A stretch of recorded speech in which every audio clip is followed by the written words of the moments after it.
Ciptaan yang pasupati juga berasal dari sumber yang berbeda-beda. Ini melahirkan keturunan dan menambah banyaknya manusia di Bali. Namun biji mata mereka semuanya hitam tanpa ada putihnya. Mengingat makin banyaknya manusia di Bali tetapi masih awam dan tidak dapat melakukan pekerjaan sepatutnya, Bathara yang Pramesti Guru mengutus para dewa lainnya untuk mengajarkan manusia membuat alat-alat dan bercocok tanam. Hutan di Tampuriang dibakar dan ditebang dijadikan ladang agar dapat ditanami oleh manusia. Bathara Indra diutus mengajarkan manusia mesesanggingan atau ukir-mengukir. Begawan Wiswakarma mengajarkan unagin atau membuat bangunan dan rumah dan sebagainya. Hubungan para Bathara dengan manusia sangat erat. Mereka dapat bercakap dan saling melihat sebagaimana mestinya kita melihat teman kita sendiri. Namun hubungan ini tidaklah terlaksana abadi sebab selalu godaan tiba-tiba muncul. Saat itu diceritakan bahwa sebagaimana biasanya para dewa sering berjalan-jalan di Tampuriang melihat dan mengawasi orang-orang desa dalam melaksanakan kewajibannya. Tidak jarang pula mereka bercakap-cakap. Dengan intimnya pembicaraan situasi demikiannya. Nah, pada suatu senja Bathara berhendak pula berjalan-jalan melihat teman-teman yang dikerjakan manusia. Di tengah jalan beliau bertemu dengan manusia. Manusia itu menyapa dengan hormatnya sambil membuang air dan menyatakan hendak kemana Paduka Bathara di sore ini. Kebetulan pada waktu itu si Balwan marah dan angkuhnya si Balwan berkata, "Hai kamu manusia, sungguh kamu tidak senonoh, amat durhakamu, benar-benar kamu tidak mengenal budi pekerti. Di mana kamu menemukan aturan yang menjelaskan bahwa kamu boleh menyapa Bathara sambil buang air? Pantaslah kamu manusia berasal dari tanah." Di kepal-kepal manusia itu pun menjawab, kamu Balwan, apa katamu?" Kata dan ungkapannya, "Ungkap asal usulku, benar-benar kamu tidak tahu adat, berpura-pura ahli dan taat kepada tata susila.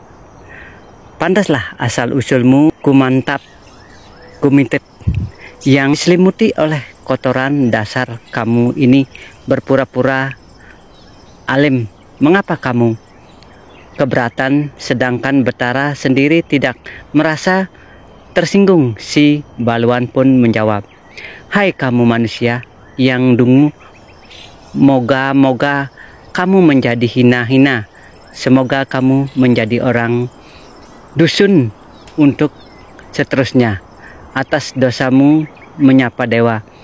Amatlah dengkinya si Balwan seraya berkata kepada Bathara dan menghasutnya. Bathara lalu memanggil seluruh manusia yang ada dan setelah berada di hadapannya, mereka diperintahkan mendidikkan matanya sambil memandang Bathara. Mata mereka dicoret dengan kapur disertai kutukan. "Semoga, hai kamu manusia, karena kamu bertindak yang tidak pantas kepadaku, mulai saat ini kamu tidak akan dapat melihat para dewa sampai seterusnya atas dosamu. Menyapaku sampai buang air sapaku ini berlaku pula kepada keturunanmu. Seandainya engkau ingin bertemu denganku, pada saat kematianmu lah akan dapat melihatku. demikianlah sapa betara kepada manusia mereka, menyembah kehadapan yang betara, yang tak henti-hentinya menyesali perbuatannya. Itulah sebabnya mengapa manusia di dunia tidak dapat melihat para dewata lagi. Diceritakan bahwa ketika mereka kembali ke gubuknya di tengah jalan, mereka bertemu dengan si begawan. Terjadilah perdebatan antara si baluan dengan manusia. Mereka berseru, "Berbahagialah, aku bertemu denganmu di sini. Sekarang aku akan menyampaikan kepadamu bahwa mulai saat ini sampai seterusnya aku akan menjadi musuhmu, dan setiap keturunanmu bertemu dengan keturunan mereka akan membunuh keturunanmu." Si baluan lalu menjawab, "Hai manusia, aku tidak akan menolak permintaanmu. Baiklah kalau demikian, tapi ada permintaanku kepadamu, yaitu apabila keturunanku bertemu dengan keturunanmu pada waktu Kajang Kliwon, keturunanku akan membunuh keturunanmu dengan mencilat badan serta mata kakinya. Baiklah kalau demikian, mulai sekarang beritahukanlah seluruh keturunanmu agar mereka tetap waspada terhadap perjanjian ini." Itulah sebabnya si baluan dapat berubah diri sesuai dengan keadaan di sekitarnya, lebih-lebih apabila berada di daun kayu. Pada salah satu bagian babat ini dijelaskan pula asal mula timbulnya